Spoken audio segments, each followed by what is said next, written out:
Um, think about the hours you spend, just trying to become smarter. Oh, yeah. That's a lot. Right. Like you listen to deep dives like this one, you read these incredibly dense articles, you optimize your morning routines. You're trying to build these complex mental frameworks to solve all your problems. Exactly, because society basically tells you that your intellect is like the ultimate skeleton key to a good life.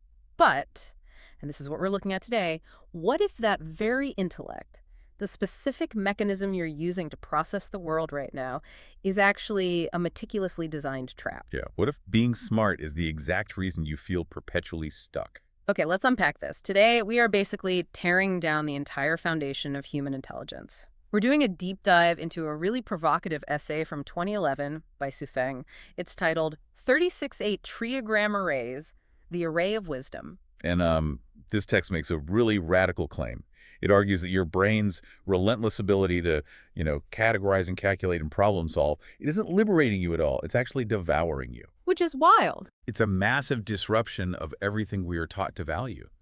I mean, we operate on a very mechanical view of human capability, right? Right. Like if you look at standard definitions, like what you find at the Xinhua Dictionary, for Yeah. example, wisdom is defined as the ability to quickly, flexibly, and correctly solve problems. And that's the definition that gets you hired, that gets you promoted. Exactly. But Feng looks at that exact definition and just calls it completely superficial. Mm-hmm. He argues that what we call wisdom in the corporate world or in the dictionary is really just a crystallization of knowledge and experience. So like a database. Yeah, you can have this massive, perfectly organized database of facts in your head and still lack a single ounce of actual wisdom. Which brings us to the formula he uses to draw that line in the sand. The text actually lays this out like an equation. It says, knowledge, even an overflowing abundance of experience, plus spiritual intuition equals wisdom. Right. So without that spiritual element, true wisdom is fundamentally unattainable. You just have, a very full filing cabinet. Heavy, heavy filing cabinet. But, spiritual intuition can sound incredibly vague to someone who spends their life dealing with hard data. How does the text actually define the mechanics of that intuition? Well, to ground that concept, he pulls from two massive ideas in Buddhist scripture. He specifically references translations by historical giants like Kumarajiva and Xuanzang. The first concept is prajna. Prajna, from the Diamond Sutra. Exactly. And when we hear the word wisdom, we usually just think of cleverness, right? Being quick-witted. Sure, yeah. But prajna is not cleverness. It's this absolute, complete wisdom. Mechanistically, it's the ability to see the underlying source code of reality. A source code, I like that. Yeah, it's comprehending both the worldly phenomena right in front of you, like physical objects and your daily problems, and the transcendental phenomena beyond them. Prajna allows a person to comprehend the Tao, the natural order of the universe, and totally transcend the binary concepts of life and death. Yeah, and he says you don't get that just by thinking harder, right? No, not at all. You can't run more mental simulations to get there. It's a wholehearted realization of the body and mind. Right. And then the second concept is Bodhi from the Heart Sutra. Yeah, so Bodhi is essentially the mechanism of realizing that prajna, if prajna is the state of absolute wisdom, Bodhi is, it's the sudden jolt of waking up. Like flipping a switch. Like flipping a switch. It signifies sudden enlightenment, a jarring entry into the path of truth that elevates you completely beyond the ordinary realm. It's perceiving your own true nature. You realize you are not the thoughts in your head. You are the awareness observing those thoughts. So because that realization requires such a massive leap from our everyday thinking, the author actually breaks human capability down into 3 distinct tiers, like an upgrade to a computer's operating system. Right, a hierarchy of intelligence. Yeah, so level 1 is what the text calls low-level wisdom. And Shui Feng's examples for this tier are fascinating because they represent things society normally celebrates as genius. Oh, completely. Like, he talks about everyday cleverness. The example he gives is 2 brothers traveling with heavy boxes. They're exhausted. Their hands are bleeding. Then the elder brother ingeniously buys a single wooden pole. They hang the boxes on either end and just take turns carrying the balanced weight on their shoulders. Efficiency achieved. Right. And he also points to historical legends like the child prodigy Cao Chong, who cleverly figured out how to weigh an elephant by using water displacement in a boat. Yeah, or Archimedes figuring out the purity of the king's gold crown using the exact same physics. Exactly. But I have to push back on this framing a little bit. Okay, sure. I mean, Archimedes gave us foundational physics. The elder brother saved himself from actual physical suffering. We need people who can fix the plumbing, engineer bridges, cure diseases. Dismissing all of that as low level feels almost arrogant, doesn't it? Hmm. Isn't that quick problem solving the literal bedrock of human progress? Well, it is highly valuable for survival. Absolutely. But what's fascinating here is that Xu argues society's total obsession with this low-level problem-solving is exactly what keeps us blind to a higher truth. How so? It's like you're handing out awards for fixing the plumbing while the house is actively burning down. Oh, wow. Okay. Right, Archimedes was undeniably brilliant, but his realization about water displacement didn't liberate him from the human condition. It didn't solve his existential dread. It literally just measured a piece of gold. So level one wisdom is really just about manipulating the material world to make the prison cell slightly more comfortable. Exactly. You're just rearranging the furniture in the cell. Okay, so if level one is rearranging the furniture, how does the text define level two? Middle-level wisdom moves entirely past the physical. It is about understanding the Tao and liberating oneself from what Buddhist philosophy calls samsara. Okay, let's unpack samsara without the mystical jargon for a second. Because a lot of times people hear cycle of reincarnation and they just tune out if they don't hold those specific religious beliefs.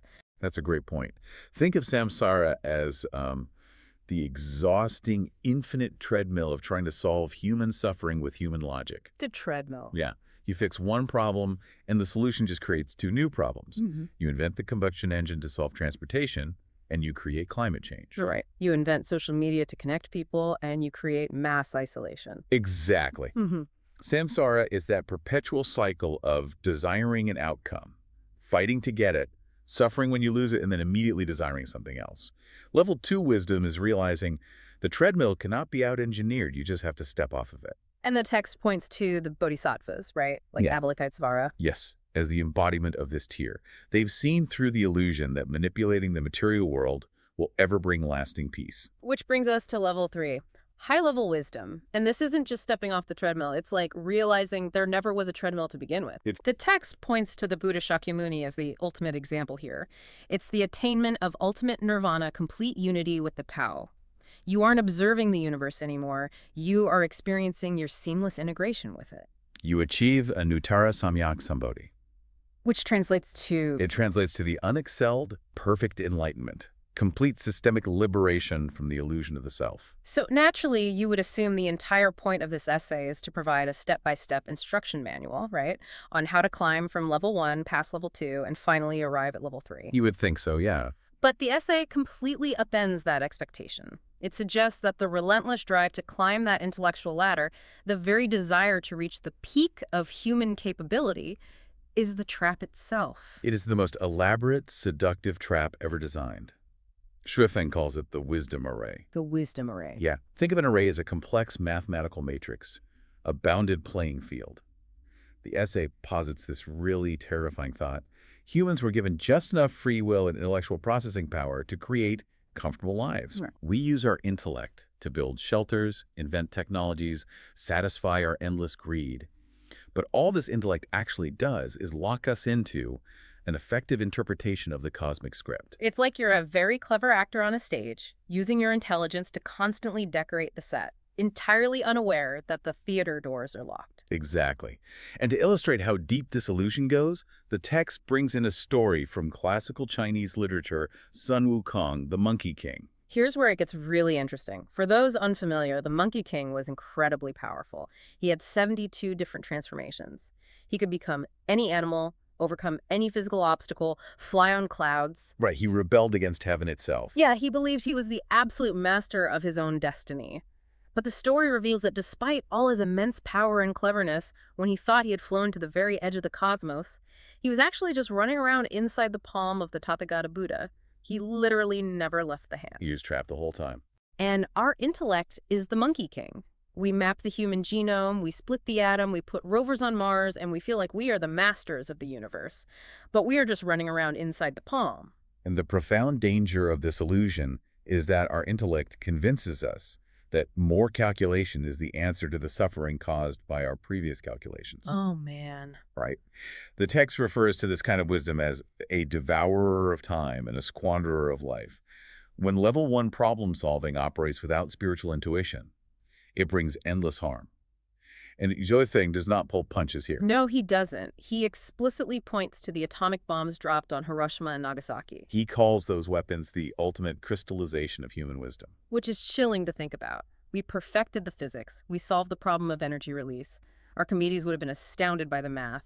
But we lack the spiritual intuition to prevent the annihilation of our own species. Yeah, that is the dark side of intellect on a macro civilizational scale. But the essay also zooms in on the individual, right? It directly challenges the greatest icon of the intellectual age, Albert Einstein. Yeah, it asks a question that feels almost sacrilegious to modern science. Yeah. It asks, did Einstein actually have wisdom? Right. What substantive value did his profound intellect actually bring to his own existence? We hold him up as the absolute pinnacle of what a human brain can achieve. We celebrate him because he mapped the prison walls better than anyone else in history. Wow, map the prison walls. But the essay forces us to look at the utility of that mapping. Did understanding the mechanical relativity of time and space grant Einstein peace? Did it liberate him from the human condition? No. So a lifetime solely devoted to the pursuit of knowledge is actually contrary to the principles of nature. Exactly, because nature is a unified, seamless whole. But the human intellect works by slicing that whole into tiny digestible parts. Dissecting, categorizing. Right. And by spending your entire life slicing the universe into smaller and smaller pieces, you lose the ability to actually experience the whole. You become a prisoner of your own brilliant mind. The text uses this chilling proverb: the clevers are tricked by their own cleverness. Okay, so if the pursuit of knowledge is the matrix, and our own cleverness is the very thing weaving the walls of the trap, how does anyone escape? Because you can't outthink an overthinking trap. You really can't. It reminds me of the psychological design of those high-stakes escape rooms. You're locked in a room, the clock is ticking, and you frantically run around looking for clues. You're decoding hidden messages, trying to crack numeric codes on the wall, using every ounce of your level 1 wisdom to solve the puzzle. Sweating over the details. Yeah. And then, an hour later, you realize the door was never actually locked. The puzzles were just a distraction to keep you busy. The only way to win the game was to stop playing it, to just turn the handle and walk out. That captures the mechanics of the solution perfectly. You cannot use the tools of the array to dismantle the array. The intellect cannot solve the problem of the intellect. Right. So Swefeng introduces the ultimate escape route, and it requires a complete paradigm shift. The highest realm of wisdom is not an accumulation of facts. It is the absolute absence of wisdom. The absence of wisdom, he calls it holographic wisdom, right? Correct. Holographic wisdom is a state of being so perfectly aligned with the natural flow of the universe that you no longer need to intellectualize your existence. The barrier between the subject observing the world and the object being observed completely dissolves. There's no longer a you trying to figure out the universe. Exactly. And the text freely admits that humans will forever struggle to comprehend or attain this state, precisely because our neurobiology is literally hardwired to process, calculate, and categorize. We desperately want to weigh the elephant, Give us a boat. Give us some rocks. Let us calculate the water displacement. We are totally addicted to the calculation. To achieve holographic wisdom, you have to endure the terrifying vulnerability of stopping the math. You have to just lay down your tools. And what makes this argument so compelling isn't just Wefeng's logic, it's the historical receipts he brings to the table. He points out that across vastly different cultures, centuries, and theological backgrounds, the most profound spiritual figures in human history all hit this exact same bottleneck. The consensus among these figures is really striking. They all recognize the lethal ego of the intellect. Yeah, they all realized the human intellect was a trap, and they basically all offered the exact same escape plan. Like, take Jesus of Nazareth. The text highlights his warning that to enter the kingdom of heaven, one must become like a child. And if you look at that mechanistically, children do not over-intellectualize their environment. Right. A child doesn't look at a tree and categorize its species, or calculate its lumber value, or worry about its root system damaging the driveway. A child just climbs the tree. They experience reality directly, without a massive, fragile ego built on how much data they've accumulated. And then the essay brings in Muhammad, noting his specific admonition that one must rely on authority to escape the boundaries of heaven and earth. Which really speaks to the hard cap on human processing power. If you rely solely on your own human wisdom, your own ability to calculate the variables of life, you will inevitably remain trapped in samsara. Because your brain is simply not powerful enough to engineer a permanent escape from human suffering. Exactly. You have to submit to a higher spiritual architecture. You have to admit your own processing limits. We see the exact same pattern in Eastern philosophy, too. Laozi, the founder of Taoism, relentlessly taught the return to simplicity, the return to infancy. He advocated for stripping away the complex, accumulated cleverness of adulthood. And then, perhaps the most visceral metaphor of all comes from the Buddha. The text highlights the Buddha's warning to his followers. Discard the raft after crossing the river. Discard the raft. This metaphor is the absolute crux of escaping the wisdom array.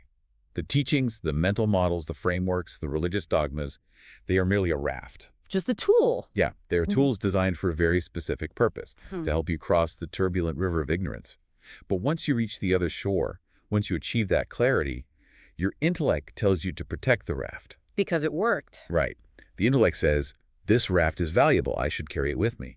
So you hoist this massive, soaking, wet wooden raft onto your shoulders, and you spend the rest of your life dragging it across dry land, exhausting yourself, entirely missing the beauty of the forest you're walking through. You become completely defined by the tool you use to save yourself.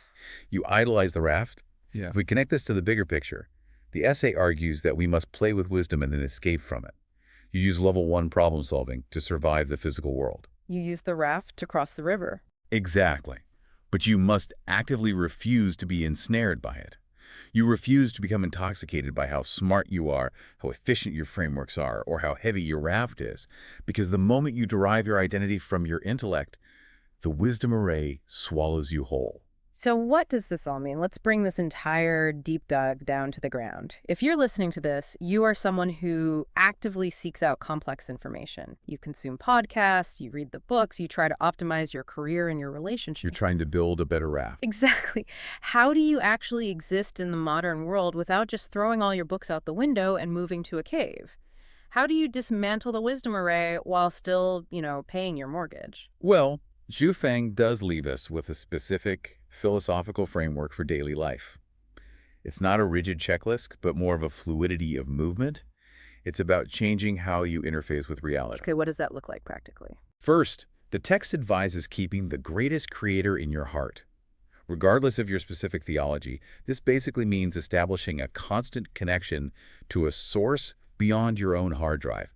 It requires profound humility. Right. Second, it emphasizes keeping your consciousness clear and agile. Notice it doesn't say full of facts. Exactly. Clear and agile means you are responsive to the present moment rather than being bogged down by preconceived calculations. You aren't forcing the current situation to fit into a mental model you read about last week. You take things as they are. That's the nice principle. You stop forcing your intellectual frameworks onto the messy reality of the universe. It's just so hard to do. It is. And when you interact with people, the text says to follow naturally, come and grow relations. Think about how much energy we waste over-engineering our social and professional networks. Oh, the scheming, the calculating, trying to force connections to yield specific dividends. Huvang argues we just must let them flow naturally. Act in accordance with your inherent nature and take advantage of opportunities organically as they arise. Contrast that with the Monkey King, right? The Monkey King has a grand, forceful, 72-step master plan to conquer heaven. But the person who has actually escaped the wisdom array simply walks through the open doors as they appear. It's a completely unforced way of moving through the world. And this raises an important question, the ultimate tension you have to navigate. You must use your intellect to survive. You need level 1 wisdom to pay the mortgage and fix the bridge. But you must actively, daily, violently prevent that same intellect from tricking you into believing it is the ultimate arbiter of truth. You use the mind, but you do not let the mind use you. Precisely. It is a devastatingly simple concept that is excruciatingly hard to practice. And we want to leave you with a final thought to chew on today, drawing directly from the Buddha's metaphor of the river. Look at your own life right now. Examine your career trajectory, your most important relationships, your personal routines. Look closely at them. What is a specific piece of knowledge, a rigid mental framework, or a smart strategy that successfully got you out of a bad situation 5 years ago? It worked. It saved you. It was a brilliant raft. But ask yourself, are you now pointlessly dragging that heavy, decaying wooden raft across dry land, exhausting yourself in the present moment simply because you are too terrified to let go of the intellect that built it?